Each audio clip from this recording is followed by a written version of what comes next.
TV9 ಡಿಜಿಟಲ್ಗೆ ಸ್ವಾಗತ. ನಾನು ಮೈಸೂರು ಜಿಲ್ಲಾ ಪ್ರತಿನಿಧಿ ರಾಮ್. ವಿಶ್ವವಿಖ್ಯಾತ ಮೈಸೂರು ದಸರೆಗೆ ದಿನಗಣನೆ ಆರಂಭವಾಗಿದೆ. ಆಗಸ್ಟ್ 26ರಂದು ಗಜಪಯಣ ದಸರೆಯ ಮೊದಲ ಕಾರ್ಯಕ್ರಮ ಆರಂಭವಾಗ್ತಾ ಇದೆ. ಮೈಸೂರು ಜಿಲ್ಲೆ ಹುಣಸೂರು ತಾಲೂಕಿನ ನಾಗರಹೊಳೆಯ ಅಭಯಾರಣ್ಯದ ಹೆಬ್ಬಾಗಿಲು ಅಂತಲೇ ಕರೆಯಲ್ಪಡುವಂತಹ ವೀರನ ಹೊಸಳ್ಳಿಯಿಂದ ಈ ಒಂದು ಗಜಪಯಣ ಕಾರ್ಯಕ್ರಮ ಆರಂಭವಾಗ್ತಾ ಇದೆ. ಈ ಬಾರಿ ವಿಶ್ವವಿಖ್ಯಾತ ಮೈಸೂರು ದಸರೆಯಲ್ಲಿ 14 ಆನೆಗಳು ಜಂಬೂ ಸವಾರಿಯಲ್ಲಿ ಭಾಗಿಯಾಗ್ತಾ ಇದ್ದಾವೆ. ಅಂದರೆ ವಿಶ್ವವಿಖ್ಯಾತ ಮೈಸೂರು ದಸರಾ ಅಂದರೆ ಅದರ ಪ್ರಮುಖ ಆಕರ್ಷಣೆಯೇ ಈ ಗಜಪಡೆಗಳು. ಹೀಗಾಗಿ ಗಜಪಡೆಗಳನ್ನು ಅಕ್ಟೋಬರ್ 11ರಿಂದ 21ರವರೆಗೂ ಈ ಒಂದು ದಸರಾ ಕಾರ್ಯಕ್ರಮಗಳು ಆಗ್ತದೆ. ಮುಂಚಿತವಾಗಿ ಅಂದರೆ ಈಗ ಆಗಸ್ಟ್ 26ರಂದು ಈ ಎಲ್ಲ ಗಜಪಡೆಗಳನ್ನು ಕಾಡಿನಿಂದ ನಾಡಿಗೆ ಅದ್ಧೂರಿಯಾಗಿ ಸ್ವಾಗತವನ್ನು ಕೋರಿ ಕರೆದುಕೊಂಡು ಬರುವಂಥ ಕಾರ್ಯಕ್ರಮ ಇರ್ತದೆ. ವೀರನ ಹೊಸಳ್ಳಿ ನಾಗರಹೊಳೆಯ ಹೆಬ್ಬಾಗಿಲಿದೆ, ಆ ಒಂದು ಸ್ಥಳದಲ್ಲಿ ಗಜಪೂಜೆಯನ್ನು ಮಾಡಲಾಗ್ತದೆ. ಅಂದರೆ ಈಗ ಬರ್ತಾ ಇರುವಂಥ ಎಲ್ಲ ಆನೆಗಳಿಗೂ ಅತ್ಯಂತ ಸಿಂಗಾರವನ್ನು ಮಾಡಿ ಅಲ್ಲಿ ಎಲ್ಲ ರೀತಿಯಾದಂಥ ಪೂಜಾ ಕೈಂಕರ್ಯಗಳನ್ನು ನೆರವೇರಿಸಿ ಶ್ರದ್ಧಾ ಭಕ್ತಿಯಿಂದ ಅವುಗಳನ್ನು ಬೀಳ್ಕೊಡಲಾಗ್ತದೆ. ಅಲ್ಲಿಂದ ಅವು ನೇರವಾಗಿ ಮೈಸೂರಿನ ಅಶೋಕಪುರಂನಲ್ಲಿರುವಂತಹ ಅರಣ್ಯ ಭವನಕ್ಕೆ ಬೀಡುಬಿಡ್ತವೆ. 2 ದಿನಗಳ ವಿಶ್ರಾಂತಿಯ ನಂತರ ಮೈಸೂರು ಅರಮನೆಯನ್ನು ಪ್ರವೇಶಿಸುವಂಥ ಕೆಲಸ ಆಗ್ತದೆ. ಈ ಬಾರಿ ಅಂದರೆ ಈ ಒಂದು ದಸರಾ ಜಂಬೂ ಸವಾರಿಯಲ್ಲಿ ಭಾಗವಹಿಸಲಿಕ್ಕೆ ಮೊದಲು 12 ಆನೆಗಳನ್ನು ಸೆಲೆಕ್ಟ್ ಮಾಡಲಾಗಿದೆ. ಅದರ ಜೊತೆಗೆ 2 ಆನೆಗಳನ್ನು ಮೀಸಲಿಡುವಂಥ ಕೆಲಸವನ್ನು ಮಾಡಿದ್ದಾರೆ. ಅಂದರೆ ಮೊದಲ ಹಂತದಲ್ಲಿ ಒಟ್ಟು 9 ಆನೆಗಳು ಮೈಸೂರಿಗೆ ಬರ್ತವೆ ಕಾಡಿನಿಂದ. 2ನೇ ಹಂತದಲ್ಲಿ ಉಳಿದಂತಹ 3 ಆನೆಗಳನ್ನು ಕರೆತರುವಂತಹ ಕೆಲಸವಾಗ್ತದೆ. ಇದರ ಜೊತೆಗೆ 2 ಆನೆಗಳನ್ನು ಮೀಸಲಾಗಿ ಇಟ್ಟಿರುವಂಥದ್ದು. ಅಂದರೆ ದಸರಾ ಜಂಬೂ ಸವಾರಿಯ ಈ ಒಂದು ಕಾರ್ಯಕ್ರಮದಲ್ಲಿ 12 ಆನೆಗಳನ್ನು ಭಾಗವಹಿಸಲಿಕ್ಕೆ ಆಯ್ಕೆಯನ್ನು ಮಾಡಲಾಗಿದೆ. ಈ ಆನೆಗಳಂತ ಪರ್ಯಾಯವಾಗಿ ಅಂದರೆ ಯಾವುದೇ ರೀತಿಯಂಥ ಆರೋಗ್ಯ ಸಮಸ್ಯೆ ಆದರೆ ಅಥವಾ ಬೇರೆ ಬೇರೆ ಏನಾದರೂ ಆದರೆ ಮೀಸಲಾಗಿ 2 ಆನೆಗಳನ್ನು ಇಲ್ಲಿ ಇಟ್ಟಿರುವಂಥದ್ದು. ಅಂದರೆ ಪ್ರಮುಖವಾಗಿ ಮೊದಲ ಹಂತದಲ್ಲಿ ದುಬಾರೆ ಅಂದರೆ ಮಡಿಕೇರಿಯ ದುಬಾರೆ ಆನೆ ಶಿಬಿರದಿಂದ ಧನಂಜಯ 45 ವರ್ಷ ವಯಸ್ಸಿನ ಧನಂಜಯ ಆನೆ ಬರ್ತಾ ಇದೆ. ಅದೇ ರೀತಿಯಾಗಿ ನಾಗರಹೊಳೆಯ ಬಳ್ಳೆ ಆನೆ ಶಿಬಿರ ಏನಿದೆ ಇಲ್ಲಿಂದ ಮಹೇಂದ್ರ 42 ವರ್ಷದ ಮಹೇಂದ್ರ ಆಗಮಿಸ್ತಾ ಇದ್ದಾನೆ. ಮತ್ತು ಮತ್ತಿಗೋಡಿನ ನಾಗರಹೊಳೆ ಮತ್ತಿಗೋಡು ಆನೆ ಶಿಬಿರ ಇದೆ, ಇಲ್ಲಿಂದ 41 ವರ್ಷದ ಏಕಲವ್ಯ ಆನೆ ಸಹ ಬರ್ತಾ ಇದ್ದಾನೆ. ಇದರ ಜೊತೆಗೆ ಮಡಿಕೇರಿಯ ದುಬಾರೆಯಿಂದ 54 ವರ್ಷದ ಪ್ರಶಾಂತ ಆನೆ ಸಹ ಬರ್ತಾ ಇದೆ. ಸೊ ಇದರ ಜೊತೆಗೆ ದುಬಾರೆಯಿಂದನೇ ಅಂದರೆ ಇಲ್ಲಿ ಬರ್ತಾ ಇರುವಂಥದ್ದು ಗೋಪಿ ಆನೆ, ಶ್ರೀರಾಮ ಆನೆ, ಸುಗ್ರೀವ ಆನೆ, ಮತ್ತು ಬಳ್ಳೆ ನಾಗರಹೊಳೆಯಿಂದ ಲಕ್ಷ್ಮೀ ಆನೆ, ಮತ್ತು ಮಡಿಕೇರಿಯ ದುಬಾರೆಯಿಂದಲೇ ಕಾವೇರಿ ಆನೆಯನ್ನು ಸಹ ಕರೆತರುವಂತಹ ಕೆಲಸವನ್ನು ಅರಣ್ಯ ಇಲಾಖೆಯವರು ಮಾಡ್ತಾಯಿದ್ದಾರೆ.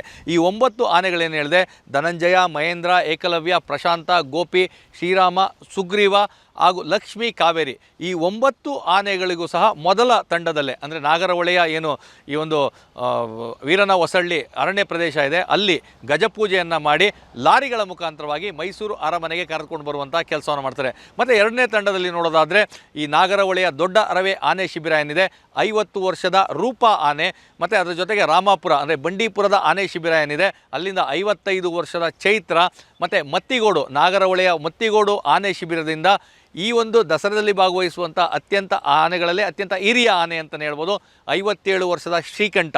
ಈ ಆನೆಗಳನ್ನು ಅಂದರೆ 2ನೇ ತಂಡದಲ್ಲಿ ಈ 3 ಆನೆಗಳನ್ನು ಕರೆತರಲಿಕ್ಕೆ ಎಲ್ಲ ಸಿದ್ಧತೆಗಳನ್ನು ಅರಣ್ಯ ಇಲಾಖೆಯವರು ಮಾಡ್ಕೊಂಡಿದ್ದಾರೆ. ಇದರ ಜೊತೆಗೆ 2 ರಿಸರ್ವ್ ಆನೆಗಳು ಅಂದರೆ ಮೀಸಲು ಇಟ್ಟಿರುವಂಥ ಆನೆಗಳು ಅಂತ ಹೇಳಿದ್ರೆ ಮೈಸೂರು ನಗರ ಮಾತ್ರವಲ್ಲ ವಿಶ್ವವಿಖ್ಯಾತಿಯನ್ನು ಪಡೆದುಕೊಂಡಿರುವಂತಹ ಭೀಮಾ ಆನೆ. ಯಾಕಂದರೆ ಈ ಬಾರಿ ಭೀಮಾ ಆನೆ ಅತ್ಯಂತ ಕಿರಿಯ ವಯಸ್ಸಿನ ಆನೆ, ಕೇವಲ 26 ವರ್ಷ ವಯಸ್ಸಿನ ಈ ಆನೆ ಎಲ್ಲ ಕಡೆಗಳಲ್ಲೂ ಅಲ್ಚಲ್ಲನ್ನು ಮೂಡಿಸಿರುವಂಥದ್ದು. ಯಾಕಂದರೆ ರಸ್ತೆಯಲ್ಲಿ ಹೋಗುವಂಥ ಸಂದರ್ಭಗಳಲ್ಲಿ ಭೀಮಾ ಅಂತ ಯಾರೇ ಕೂಗಿದರೂ ಸಹ ಅವರ ಕಡೆ ತಿರುಗಿ ನೋಡಿ ಒಂದು ರಿಯಾಕ್ಷನ್ ಕೊಡುವಂತಹ ಕೆಲಸವನ್ನು ಭೀಮಾ ಮಾಡಿರೋದಾಗಿಯೇ ಎಲ್ಲರಲ್ಲೂ ಸಹ ಭೀಮನ ಒಂದು ಗುಣಗಾನ ಆಗ್ತಾಯಿತ್ತು. ಆದರೆ ಈ ಬಾರಿ ಭೀಮಾ ಆನೆ ದಸರಾ ಜಂಬೂ ಸವಾರಿಯಲ್ಲಿ ಭಾಗವಹಿಸೋದಕ್ಕೆ ಆತ ಸಿದ್ಧನಾಗಿಲ್ಲ. ಯಾಕಂದರೆ ಆತನಿಗೆ ಮತ್ತು ಇರೋದ್ರಿಂದಾಗಿ ಈ ಮದ ಇರೋದ್ರಿಂದಾಗಿ ಆತನನ್ನು ಕರ್ಕೊಂಡು ಬರೋದಕ್ಕೆ ಈಗ ಸದ್ಯಕ್ಕೆ ಸಾಧ್ಯವಾಗ್ತಾಯಿಲ್ಲ ಅಂತೇಳಿ ಆತನ ರಿಸರ್ವ್ ಆಗಿ ಇಡಲಾಗಿದೆ. ಭೀಮಾ ಆನೆಯನ್ನು ರಿಸರ್ವ್ ಮಾಡ್ಕೊಂಡಿದ್ದಾರೆ. ಇದರ ಜೊತೆಗೆ ಭೀಮನ ಜೊತೆಗೆ 51 ವರ್ಷದ ಅಂದರೆ ದುಬಾರೆ ಆನೆ ಶಿಬಿರದಲ್ಲಿರುವಂಥ ಹರ್ಷ ಆನೆ ಏನಿದೆ ಹರ್ಷ ಮತ್ತು ಭೀಮಾ 2 ಆನೆಗಳು ರಿಸರ್ವ್ ಆಗಿರ್ತದೆ. ಒಂದು ವೇಳೆ ಈ 12 ಆನೆಗಳಲ್ಲಿ ಯಾವುದೇ ಆನೆಗಳಿಗೆ ಸಮಸ್ಯೆ ಆದರೆ ಆರೋಗ್ಯದ ಸಮಸ್ಯೆ ಆದರೆ ಈ ಆನೆಗಳನ್ನು ಕರೆದುಕೊಂಡು ಬರುವಂತಹ ಕೆಲಸವನ್ನು ಮಾಡ್ತಾರೆ. ಯಾಕಂದರೆ ದಸರೆಯ ಪ್ರಮುಖ ಆಕರ್ಷಣೆ ಜಂಬೂ ಸವಾರಿ ಮೆರವಣಿಗೆ ನೋಡಲಿಕ್ಕೆ ವಿಶ್ವದಾದ್ಯಂತ ಜನರು ಕಾತುರದಿಂದ ಕಾಯ್ಕೊಂಡಿರ್ತಾರೆ.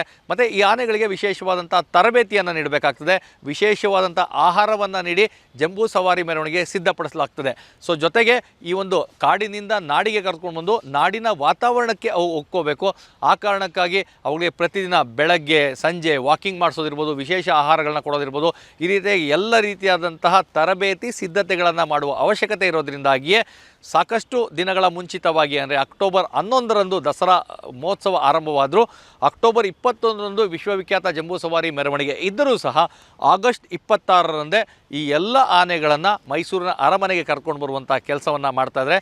ಹೀಗಾಗಿ ವಿಶ್ವವಿಖ್ಯಾತ ಮೈಸೂರು ದಸರೆಯ ಕಲರವ ಸಾಂಸ್ಕೃತಿಕ ನಗರಿ ಮೈಸೂರಿನಲ್ಲಿ ಆಗಸ್ಟ್ 26ರಿಂದಲೇ ಆರಂಭವಾಗ್ತದೆ.